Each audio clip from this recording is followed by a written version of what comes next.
Well, this is kind of a first for me. This is my first virtual reality interview. I'm in virtual reality right now with Richie over here to my left and Okay. Shay, who's the cameraman. So where I'm looking, I see another cartoon person, and that cartoon person is actually filming me and Richie in this virtual world. And the virtual world we're in right now is made by these two guys, and it's called Daydream Blue. It's $10 available now on the Gear VR, powered by Oculus. So this is kind of an amazing thing. You can download this app exactly as you could download an app to your phone, and strap the phone to your face, put on the Gear VR goggles with the phone placed into the goggles, and then feel like you're in this virtual world. So when I move my head left, when I look left, I see Richie here. And when I look right, I'm looking back at the camera. When I look over here, I see a bunch of trees. And when I look over here, I see a lake, a beautiful lake, and it looks like there's a whale going by. Hadn't seen that before. But it's very natural. I'm in California right now, physically in the real world. But Richie here is in Kentucky, and we feel like we're sitting or standing together in this virtual world. So this has been worked on for years, this technology, but it's kind of important how easy it is to pull this off today. So I thought it would be interesting to talk to these guys and ask them how they built this and what we can do in this particular virtual world. And yeah, let's go from there. So Richie, can you tell me about what this is and what we can do here? Sure. So this is the world of Daydream Blue, and it's a world and a game we've been building since about April of this year. We started with the Oculus Mobile VR Jam, and we built a prototype of the game. We were fortunate enough to win the gold prize in that.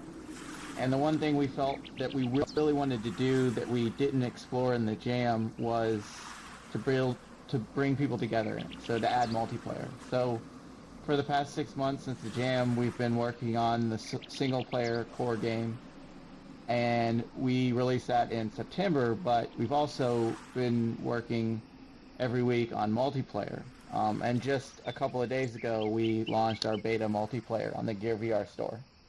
So here we are, we're in the world. Shay, if you wanted to kind of show maybe the lake out in front of us, it all takes place in this valley that you can explore, and you can go to different locations there. You'll see these kind of yellow orbs floating. That's your method of travel as you go from spot to spot. And there's different kind of games and things to play everywhere you go. And then there's just So some stuff to make I you feel. basically Yeah, look at one of these orbs and press the pad that's on the side of the Gear VR, and I teleport to that orb, basically, right? correct. So you teleport there, and the reason that we teleport is that we wanted to make a game that is very comfortable and accessible to people that want to play VR but aren't necessarily very kind of experienced in it.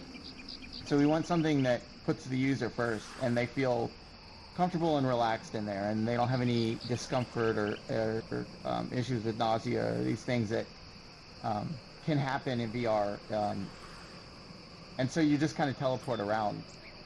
In fact, if you wanted to, we could all teleport somewhere right now, and I could show one of the games that we have. If we That's not, that sounds great. Which one?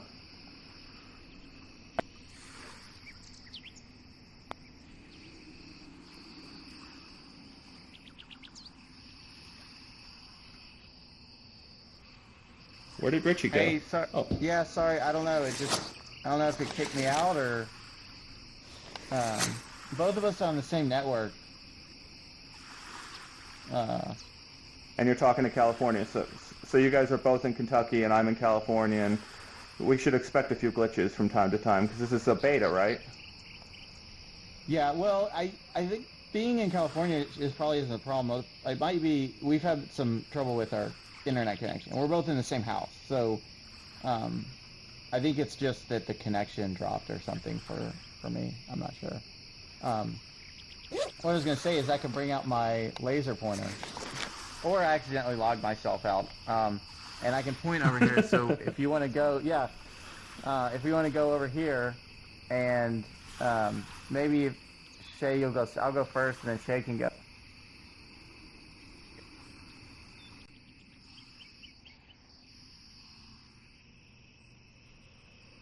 Come on over. Oh, hey. Hey guys. Yeah, so we teleported over here, and now we're over in the stone skipping area. So if I pick up one of these stones, you know, I can skip them in the water. But we want to build a place that surprises people and gives them things that they can't do in the real world. So when you pick up stones now, these poles raise out of the water. And if you throw the rock, so you swipe forward on the pad, on the touchpad, and you can throw your rock. And if you hit the poles, then they make musical chimes, and there's a sequence of them that will actually kind of solve the puzzle, which is it'll go from low to high musical notes.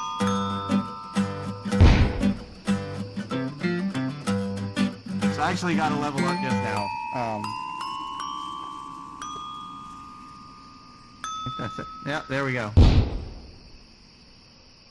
Yeah, so, and as you do that, we actually acquire what we call monies, which is just a way to get more stuff. So more hats, more hair for your avatars. We're building, we have some stuff that you can buy some recipes in a vending machine. We have a vending machine inside a rock that allows you to buy recipes to figure out things to craft. So there's a way to craft a golf ball or a dart gun. And you can do this at any time, but if you don't know how, you can get hints with kind of the monies that you collect while you play. That's awesome. Is there anything else we can check out? Yeah, actually, I was going to say, so it looks like the sun's setting a little bit, and I was going to show one of the cool features we have is, so in virtual reality, you know, well, in any digital world, we can, you know, we have control over like time or whatever, but the really cool thing about virtual reality is that you can be with your friends regardless of where you are in the real world, but also what time you are. So maybe it's raining outside and it's the middle of the day, but you'd like to hang out at night. So I am actually going to adjust the time of day and drop it into like early night here. And anybody could do that on their backpack by just changing the clock on their backpack.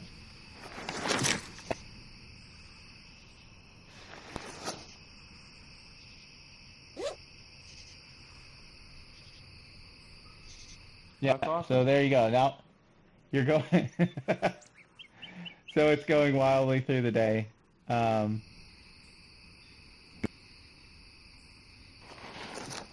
This is actually my favorite time of day right here with the sunset.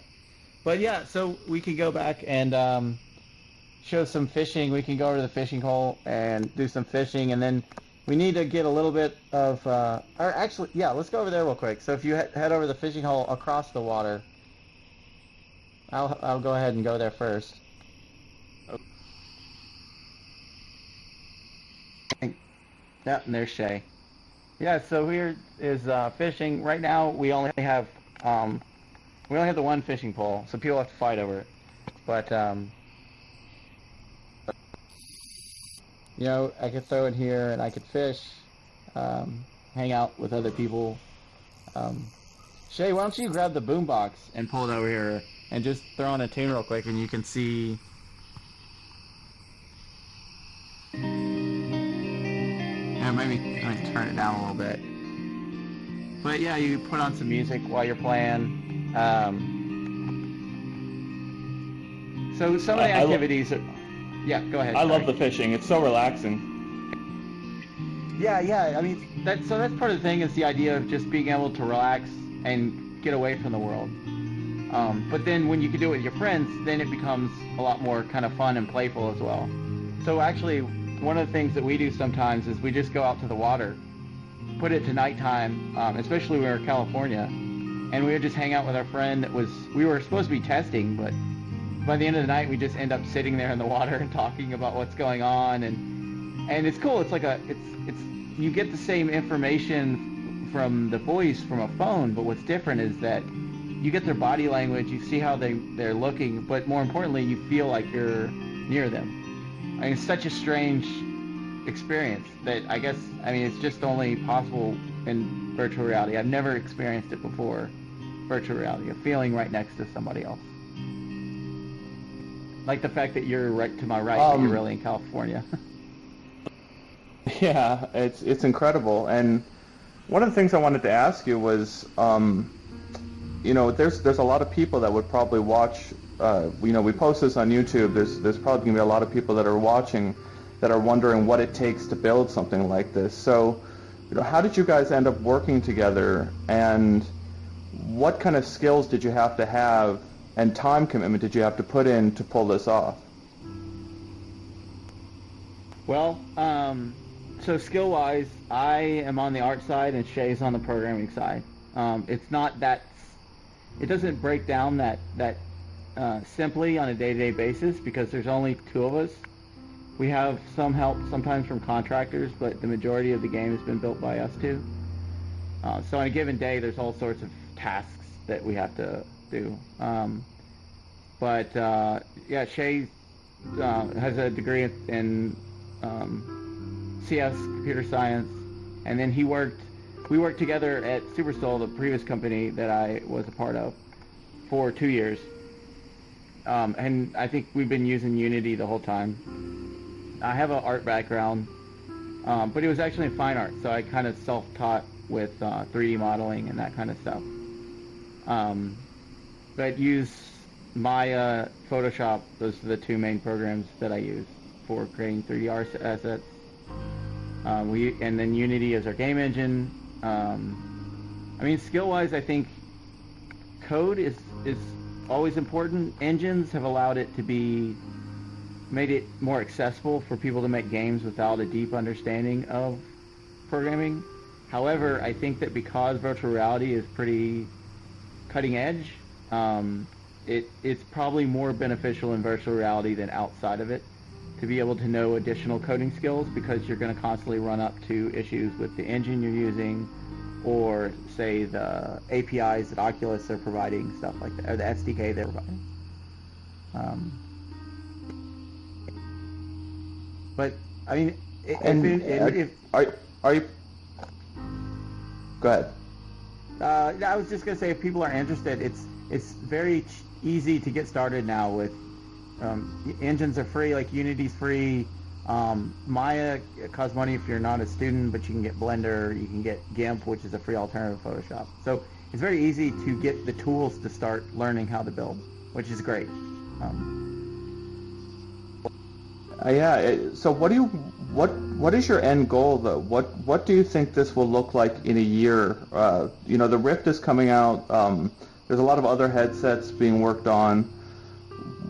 Really, it's just the three of us right now, and there's not that many people that are popping into this.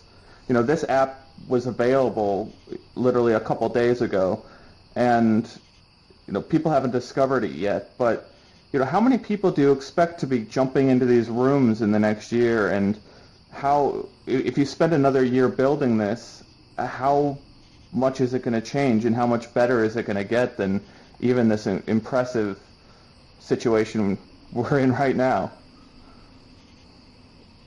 I mean, we have plans of where we want the game to go over the next 6 months and year.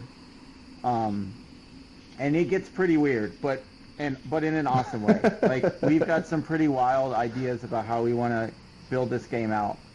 And what's cool is that after January, we're going to start on our first kind of big additional feature. Well, not necessarily feature, but basically we're building a new area to go to. That's going to be all brand new that you go to. There's going to be new games and everything to explore there. So we want to keep doing that. We want to build out in all these different directions and start at the valley, but have these different places you can go. And and I think it might be better to describe them as, the way we think about them is more of like places out of a fairy tale than places maybe, on top of a mountain. So we want to create places that you can't go to in the real world, but they're still kind of grounded in part of this reality, of this place of Daydream Blue. And then our other big thing is we want to be able to connect people across devices, so that people on the Rift or people on whatever the Oculus, consumer version, can play with people on their gear, or you can play with somebody else if they're on the Rift. We'd like to do the Vive, and to start just pulling people into this world, and they have their own kind of personal valley there, but then they connect with others and go on kind of adventures outside of the valley that they go on together, or they build things together. We've got all these things in documents, and we want to build them all. We're trying. One of the things we're trying to figure out is how we can get some, get some money from sales to maybe bring on a couple more people, so it's not just the two of us. Because the reality is, because there's only two of us, we do work a lot. Work every day. Usually, I don't know, 10 hours, 12 hours a day. We find time to play video games, and we're going to do some traveling in January and just work while we're traveling to kind of keep our sanity. But we do tend to end up working, especially the past few months, every day, all day, every day, all day. But it's worth it when... Well, I think it's interesting. I think it's you called it a game, and it doesn't feel like a game. And I know there's all these mini games we can play here, but it feels like a virtual world with things I can do here. I just, how different is this from anything you've ever done before? One question I often ask a lot of VR developers is, when did you get your first spark of interest in a VR headset, and how did you decide to make that jump to putting in the amount of time that you did to make this? Well, when we originally got a DK1 shortly after the Kickstarter, I think just because we missed the Kickstarter,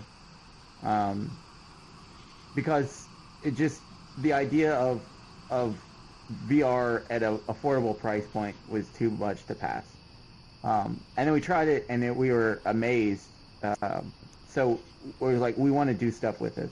But the reality was, back then we were doing other games, and we were kind of tied to some contract with educational game development and stuff, non-VR.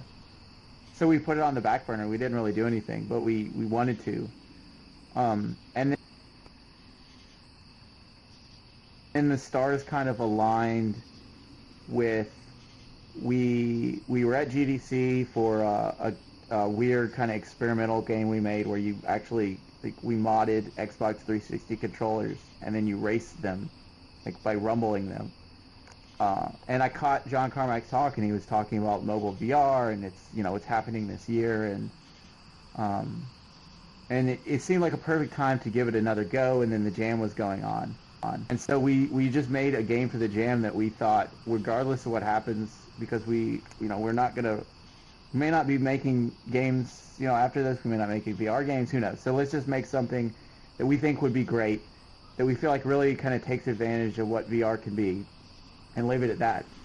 And then when it won money, then it was like, okay, now we have our chance. So ever since then, we've just been all in, to make this game to make it as awesome as it can be, and then to learn from this so that we can keep making more games, and just be a VR game studio. That's awesome. There's all the little things that you've built in here, like popping the clouds. You built in a lot of discovery into this world, right? So that you can discover new things. Do you think you're going to be surprised at the ways people end up using this game / world? Do you kind of have any expectations for what people are going to do in here? Or?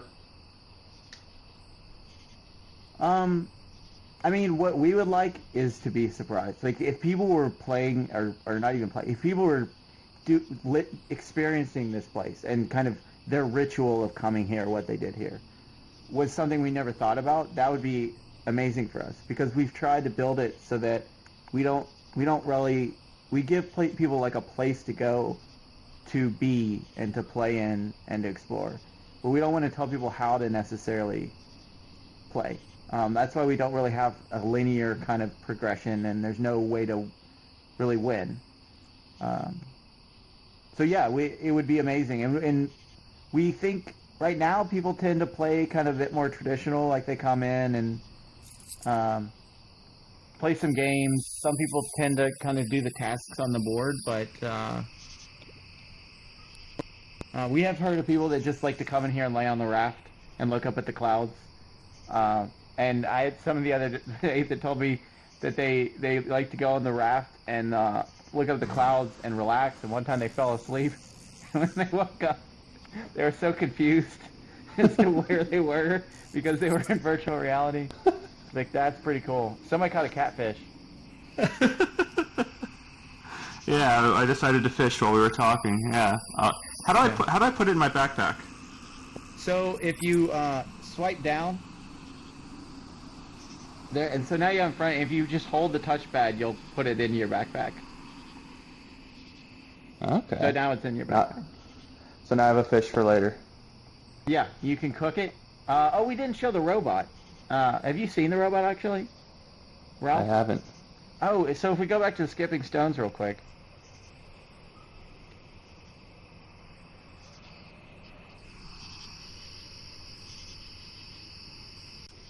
Oh.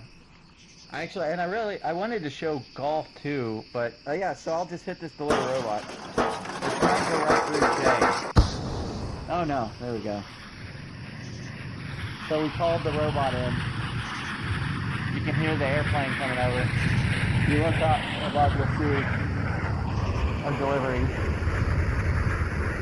And then straight up in the air, coming down is our box. And now if you tap on that,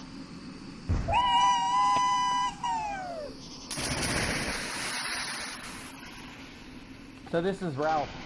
In single player, he actually has voice commands and everything, but I can pick up, so Shay's picking up the golf ball. You can see if Shay throws the ball, Ralph will go run after it. He'll play fetch. You can feed Ralph. He apparently just knocked his controller into the water. So like, and you can see you have these commands. So like, if I tap jump, he'll jump. There he goes. So in single player, you can actually say jump and he jumps. But in multiplayer, you just tap the buttons, and so I guess, well, he likes to just barge through things. Yeah. So he's like, hey, look at me, go over there. And yeah, if you got time, I know we've been talking a while, but if you have time, I could show you making a hatchet to get the golf game. Yeah, let's check it out. I don't know.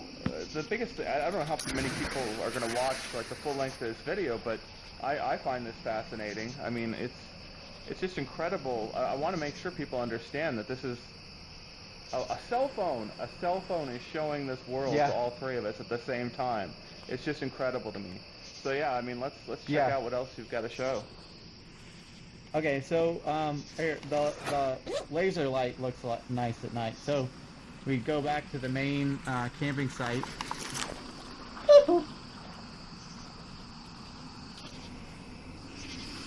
So I think I actually have the stuff to craft a golf ball. Yeah, so I can throw a couple of logs in the fire. So you see this hatchet I got. This I actually chopped down some wood with this hatchet, but for now I can just throw it.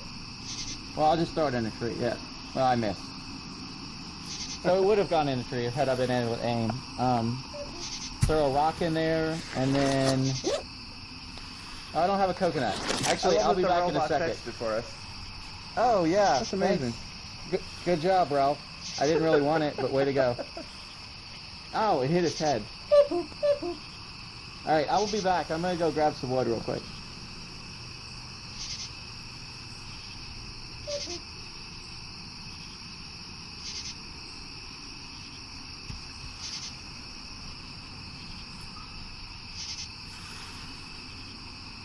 So bizarre. It's just, I can't get over how bizarre it is to like just look behind me and try to figure out what you're doing. There's a robot, it's just a lot to take in all at once. So, so I went and chopped the trees and I got a coconut here. I forgot, I didn't need wood, I need coconut. So I throw the coconut and I light it on fire.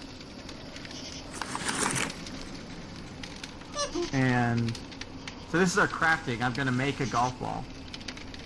And I wanted to show this because this is really cool. So it looks like everybody got a level up there. So I got this golf ball, and if you'll look out over the lake to the hills on the other side. So I'll throw the golf ball. And now we'll start. Let me get it in the hole, and we'll start playing a golf game on the hills. So I'll join. And if you want to join, and we'll start. And I go first. And if you look at me, you'll see a little golf ball above my head. So it shows that it's my turn. And then if you look back, you can see me. Well, it's my turn playing golf. That's so cool. And I'm not doing too well. Oh, and Ralph has fallen asleep in front of us. So I guess it's... Oh, so Ian, it's your turn now. And so the way you play is kind of like Angry Birds. Yeah, there you go. No, other way. Yep, just like that.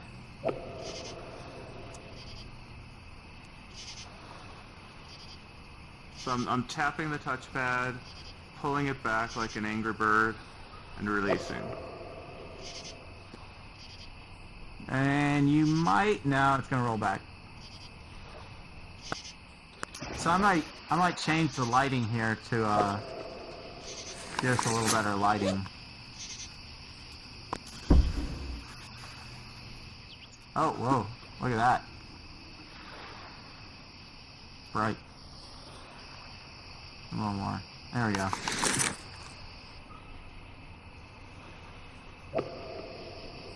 I don't have any sense of time right now. How long do you guys think we've been hanging out? I think, honestly, I don't either, and I think it's probably been a lot longer than I think. Like, I would say it's probably been 20 minutes. 20 minutes easy, yeah. We might fill up our hard drive with footage. I don't know how we're gonna transfer it.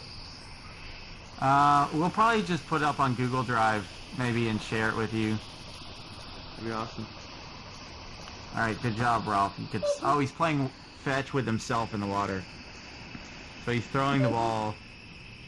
So we try to add all these little things so that Ralph feels like, you know, this pet friend of yours in the world when nobody else is there. And he has So kind of his cute, own little... I think golf is going to be my favorite thing. I didn't know golf was in here, and I can see golf being a fun game to play with others. Like, you know, Yeah. So Oculus released Oculus Video a little bit, and so, or Oculus Social. So there's a virtual theater you can go to in the Gear VR headset, and you can watch Twitch videos or Vimeo videos right now. But you can't. There's not that many great things on Vimeo to watch with another person. Like, I just don't feel very... The only thing you can talk about, really, is this video that you're watching. And everyone in the room might not be interested in that video. But you've actually gone about and made fun things for people to do, and a lot of different, varied, surprising things for people to do. And I think that's what people need to realize about what this is different from some of the other social things that are getting built for VR. Yeah, so we always figure that, I think it seems like people, they want to be doing something and they want to share that experience together.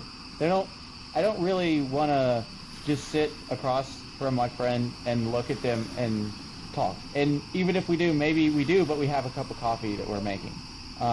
Or you go and you have an activity together. We believe that like people want to be social, but they want to be social in some like with something that they're doing together or experiencing together. And so we figured if people can play games together or relax or play fetch or kind of goof off and make a fire, that they can always just sit there and talk if they want, but it gives them the chance to kind of bond and to have shared experiences together. I should have been looking at Shay. Yeah. Did you ever play World of Warcraft? I've always heard people talk about World of Warcraft and things like EVE Online. Did you ever spend any significant time in playing those games, and how does this differ if you have? So funny enough, I haven't, but the reason I haven't is because I spent a lot of time playing Warcraft 2 and Japanese role-playing games like Final Fantasy, and those were single player, and I spent a lot of time there. And so I was always afraid that if I went into massively multiplayer online games, that I would just live there. Which I guess isn't a bad thing. I kind of wanted to learn how to make my own, and I thought I'd never, if I found one. There's a bunch of lines flying across the sky. So I don't get addicted to Daydream Blue before you learn how to make Daydream Blue? Like, that's what you would recommend? Learn how to make the game first before getting addicted to this? Well, I mean, we want people to love being here, but we don't want people to. We want to make a game that actually makes you look forward to hopping in. You meet your friends there, and you come out and you're happy and you feel better. We don't want to make something that you feel compelled to always be in, because one of our mottos is to make games that make people smile, and so we don't want you to exist here only, unless you're rich and you have an IV or something. We want it to be something that you come to for a while, and when you come back out, you're very happy that you went there, and you had a good time there, and you hung out with some friends, and so we're building some things to allow you can come in and the money system for the future, we'd like to have it so maybe you could come in, you could buy a house or build a house for Ralph, a little place for him to live, and you can kind of work on that a couple of days out of the week and finish it. You need to make your turn in golf. I wanna go again. Oh, sorry. Yeah. I forgot. I start talking and I forget about everything. Shay knows. I just, I'm guessing we've been in here like 25 minutes or 30 minutes now, and I just wanted to say thank you guys for doing my first virtual reality interview, and I think a lot of people are going to discover this app in the next, couple weeks and months, and I appreciate the opportunity to sort of be in this place with you guys and learn about it. Yeah, no problem. So while you're talking behind you, Ralph is throwing the ball and chasing it by himself, probably because nobody's playing with him. But yeah, thank you so much for coming and doing this. I mean, we're just happy to share it with people. We've been working really hard, and we've been testing it with ourselves and a few friends for months now, and now we can actually let people come in and try it out and tell us what they think. So yeah, I know I'm gonna get on Twitter and get some other people in here and start giving them the tour you kind of guys just gave me. So cool. Yeah, thanks. Awesome. And, I should get out of here before I get too addicted. Awesome. Thank you, Ian. And I'll see you again guys. sometime inside. All right, I'll see you guys. Okay, see you, man. Thank you.